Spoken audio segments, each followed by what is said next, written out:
You are listening to the Delay and Pray podcast, episode number 171.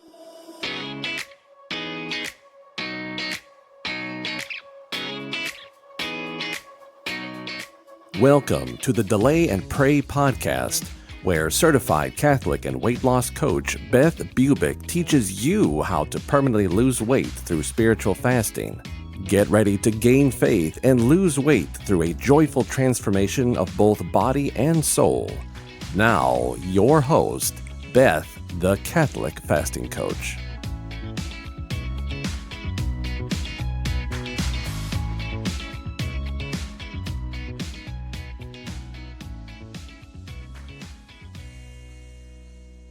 Hey guys, today I want to talk about overdrinking, especially Friday night drinking, and why we drink in the first place, especially when we are trying to fast off alcohol during the week, especially during Lent.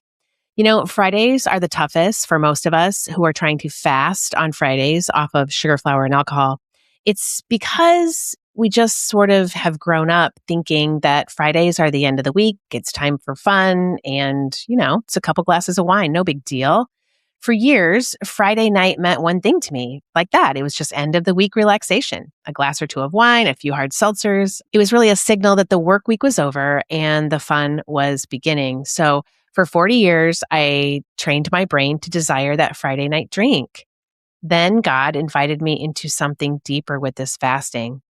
About 4 years ago, I began fasting on Fridays off of sugar, flour, and alcohol. I did that. And I first struggled with the flour, which is pizza. I was used to having pizza every Friday night and a couple beers. Did give up beer and just an occasional glass of wine and some hard seltzers. The sugar didn't bother me. I didn't really have a lot of sugar on Friday, so that wasn't a problem. I ended up, successfully giving up the pizza and the flour, and I sank into a piece of salmon or a few shrimp in a salad or some vegetables on the side.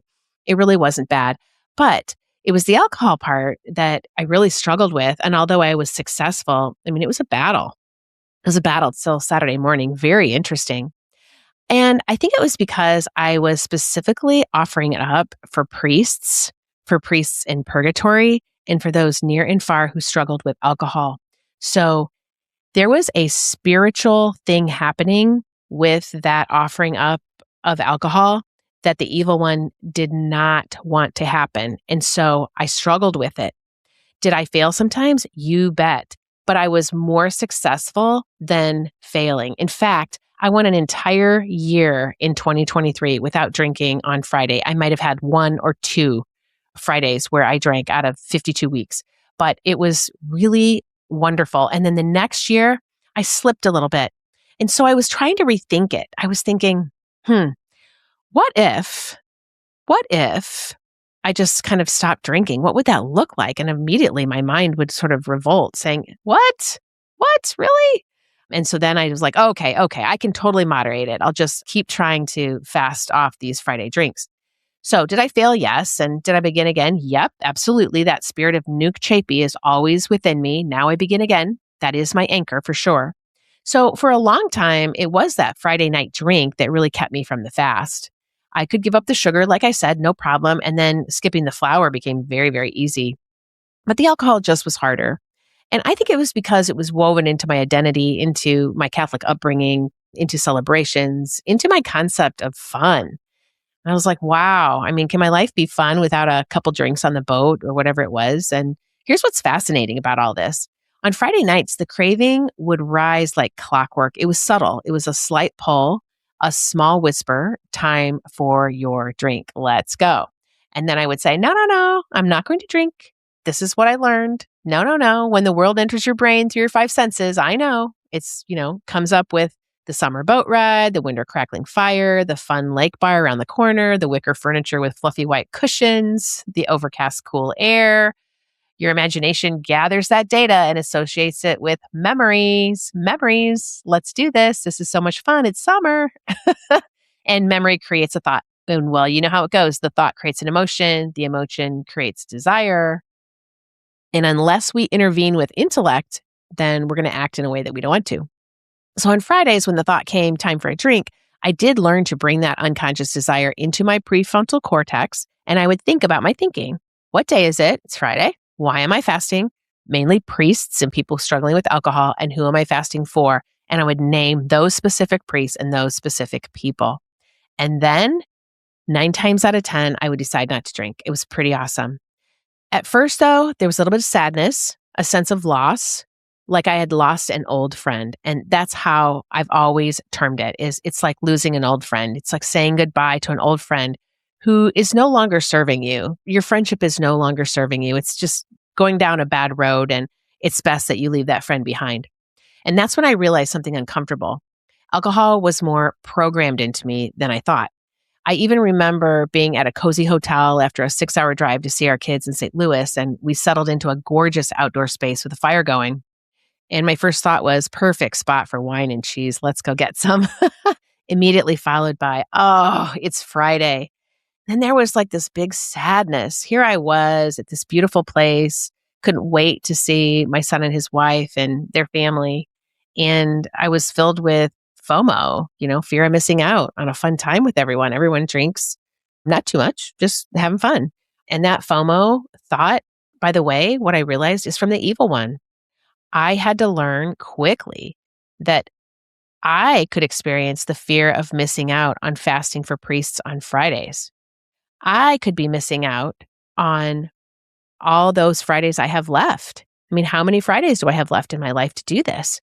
I learned to quickly shift my thoughts into living for others. That's fun. That is amazing. And that is turning towards the divine will.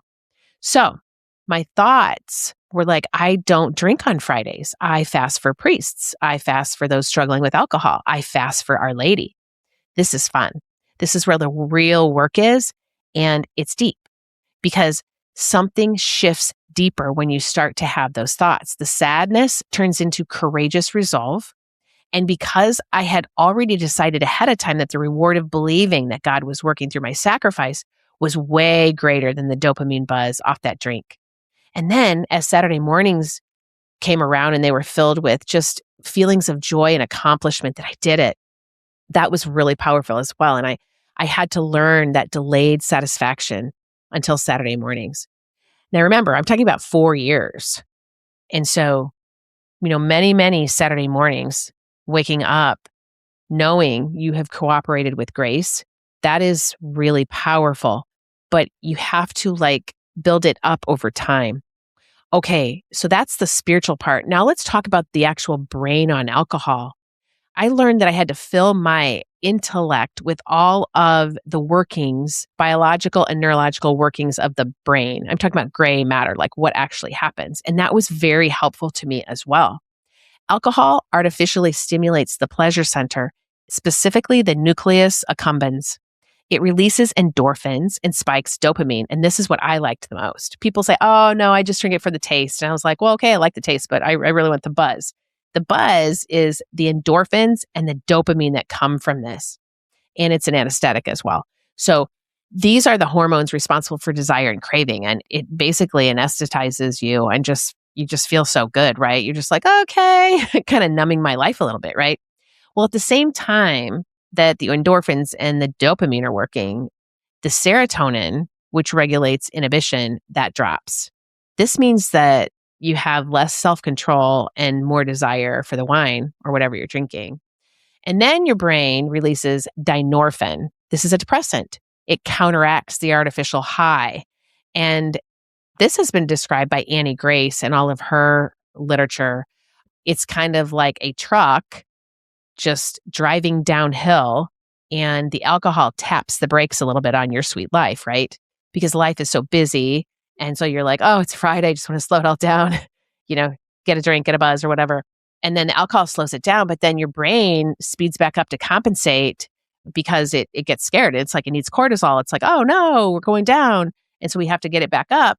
And so then that's when the buzz starts to wear off, and then you want the brakes again. And so that's why you want another drink. So round and round, every 20 minutes, you need another drink. And so I started asking myself a long time ago, why am I applying brakes to my sweet life? Why do I associate alcohol with fun? What is it? And then there are also times that I said things that I didn't want to say. And I don't know, I was a little more loud than I normally am because I'm loud anyway. And I thought, do I really want to be like this, especially in my old age? Well, anyway, I was associating alcohol with fun because I was conditioned to. But here's the truth: alcohol does not bring the fun. Jesus brings the fun. I bring the fun. I bring the sober fun, right? That's possible. And fasting is not supposed to be fun. Really, it's not. I mean, you can have fun by fasting, that's for sure, but that's kind of advanced when you actually feel the joy of the fasting. It's the joy of it. Fun is kind of a different word than joy. It's just a little bit different. Joy just is a spiritual thing that's inside. It's supposed to be redemptive, and that is beautiful. So everything takes time. That's what I want you to know. It's just takes time. Every Lent that you go through, that you try really hard to offer up sugar, flour, and alcohol on an everyday basis for 46 days, every time you do that, then it brings transformation. And I know we want instant transformation. We want to take a shot. We want to do things very quickly. We want to take a pill. We don't want to suffer, but that's just not going to happen because Catholic fasting is a skill. It takes intention. It does take suffering. It takes reason, and it takes a lot of grace and prayer. All right. Well, I want to tell you what happened this year. It's just phenomenal. All my clients know this, but I haven't come out on a podcast yet. On New Year's Day, I woke up with unexplainable joy in the morning. I was in St. Louis at my son's, and a thought rose in my mind with absolute clarity. I thought to myself, I think I'm done with drinking. There was no struggle. There was no tension, just clarity. Later that day, my husband and I were driving 4 hours from our son's house to our daughter's house in Indy. And I looked at him and I calmly said, I think I'm going to stop drinking. I got a miracle from Jesus Christ. I'm so filled with joy about it. He looked at me and said, seriously? You're telling me this at 10 a.m. in the morning that you're done drinking? That's amazing. You think it's really a miracle? And I said, I think it is. I kind of have to wait and see. But I was just so excited. And then the two of us watched the days turn into weeks and the weeks turn into months. And now 2 months have passed, not a drop. But here's the miracle. The desire is gone. We even attended our daughter's wedding tasting at Notre Dame. And they set 4 wine glasses and a champagne flute in front of me. We all had that in front of us. There was 4 of us. And the chef described each pairing. It was beautiful, each wine and, the delicacies of all of it.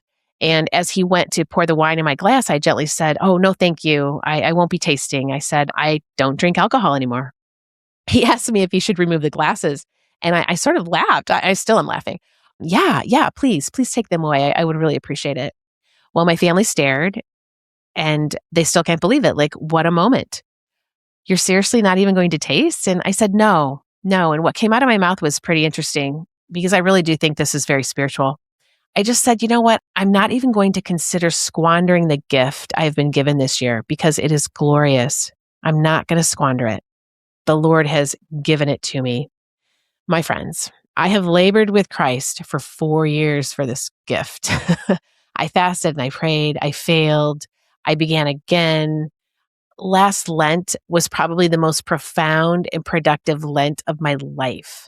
My husband and I together, we gave up sugar, flour, and alcohol for the entire time. It was really difficult. I'm telling you, it was challenging. I was counting down the Saturdays. I think I have podcasts about this, probably in the last year, somewhere in there.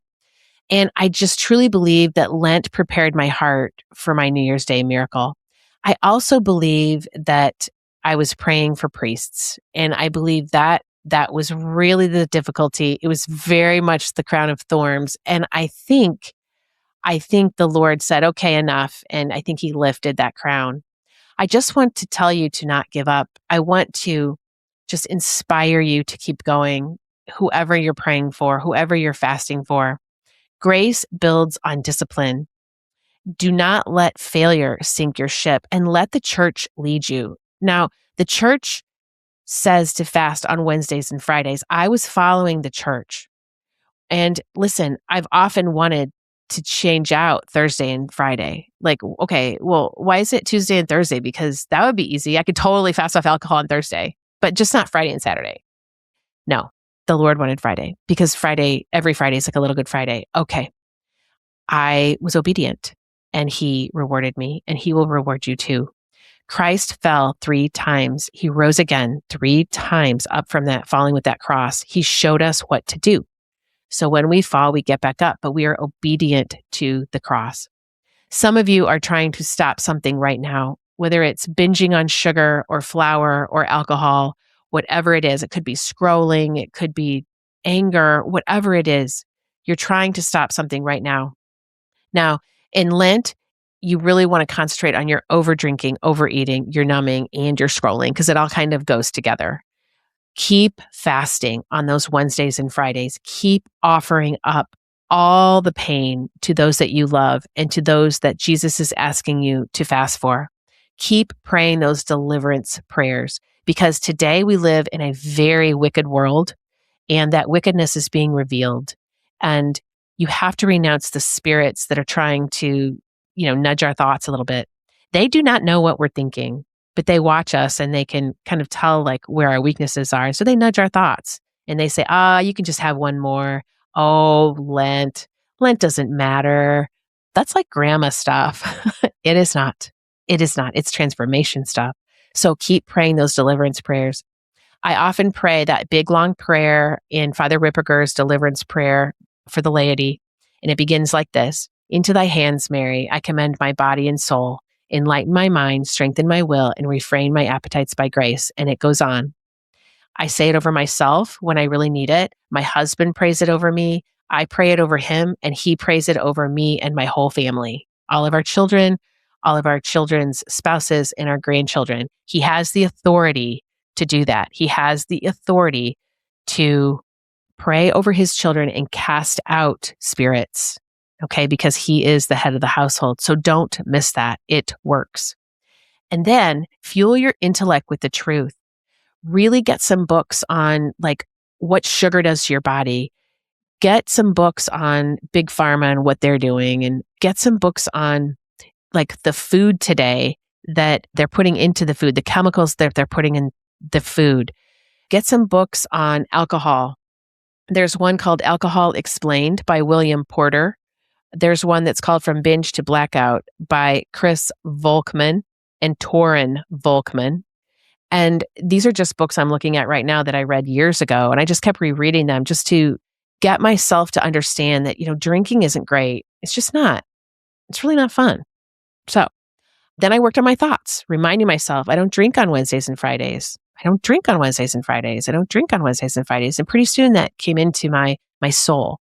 And then I started to imagine myself just praying instead of drinking and having a great time without drinking. And then my sister doesn't drink, so I would watch her, and my sister Julie, she doesn't drink. And so I would be like, wow, she was so joyful and having so much fun. My friend Barb barely drinks. I mean, she pretends to drink, but it's so wonderful to see her, just the happiest person on earth, wandering around. She doesn't have to have alcohol. So I started watching these people and thought, I could be just like them and fast at the same time. And then I started thinking, all my dreams are coming true and they don't include alcohol. I was thinking about that. Wouldn't it be nice to go on a vacation and not even have to worry about alcohol? Yeah. And then another thought, another sober Friday night. Thank you, Jesus. Woo. Yeah. Okay. The other thing is, you go to the store, you don't buy alcohol. You don't buy a lot of sugar or any sugar. You don't buy flour. You save a lot of money. I'm telling you, you save a lot of money, a lot of time, and then you can give more. So that is where the prayer and the fasting comes in, and what you don't spend on sugar, flour, and alcohol, you can give away to the poor, give away to those people who you want to give to, and give to your parish, give to the Sisters of Life, give to, clinics who are there to rally against abortion clinics, those wellness centers for women that are actually pro-life.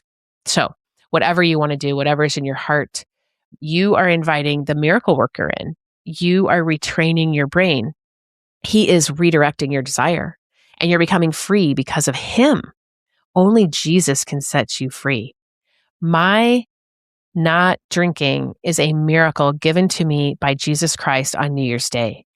And now when I go to Mass, these words just sink into me every single Mass. And that is this: during the liturgy of the Eucharist, he takes away the sins of the world, have mercy on us. He takes away the sins of the world, have mercy on us. He takes away the sins of the world. Grant us peace. I finally have peace. Lent is here with all its graces. Do something hard for the ones you love. Do something hard for those people you know need your prayers and fasting. Fast and pray off the substance that you think you cannot live without in the food and alcohol categories. It has to be in one of those two things. And may God grant you a miracle this Lent. But even more, may He grant you perseverance, because Lenten deserts form saints, and we need saints. I did not know 4 years ago that fasting on Fridays would lead to freedom, but it did. Praise God. So keep going, my friends. I have had clients that this has happened to as well, and I'm hoping to record a podcast soon for all of us to recount the miraculous stories of just waking up one day and not having a desire for alcohol. It's crazy. So stay tuned for that. And in the meantime, a shout out to my sister Carolyn, who one evening at a rehearsal dinner of my nephew said, and this has to be about maybe 7 years ago. It's interesting. She said she looked at her drink. I remember this plain as day. And she said softly, I wonder when I'll hold that last drink in my hand for the last time, never to drink again. I remember thinking, oh my gosh, I want that too. 7 years ago. 7. The thought struck me then and has stayed in my heart. My last drink was an expensive, delicious glass of wine on New Year's Eve 2025 in St. Louis at one of the best New Year's Eve celebrations I have ever had with my family. What a way to say goodbye to that old friend wine. What a way to say goodbye to alcohol. It's been fun, but we are no longer meant to be together. Our relationship is over. God bless you, everyone. Have a wonderful Lent. I'll see you next week. God bless. If you are interested in learning more about spiritual fasting and permanent weight loss, then come join my course, Delay and Pray, a guided course for weight loss through spiritual fasting. You won't go through it alone either. I will be there to coach you every step of the way. This is a group coaching program where you are part of an amazing community of like-minded Catholics who have the same goal as you, to bring about miracles while losing that weight permanently through spiritual fasting. Your purchase includes an online course detailing what spiritual fasting is, how to do it, and all the tools you need to get you the results you're longing for. Head over to my website right now at thecatholicfastingcoach.com and get the details on how to join. And don't forget to follow me on Instagram, Facebook, Pinterest, and LinkedIn to always get the latest daily information to help you keep fasting, my friends. Can't wait to see you in there. May God bless you and keep you always.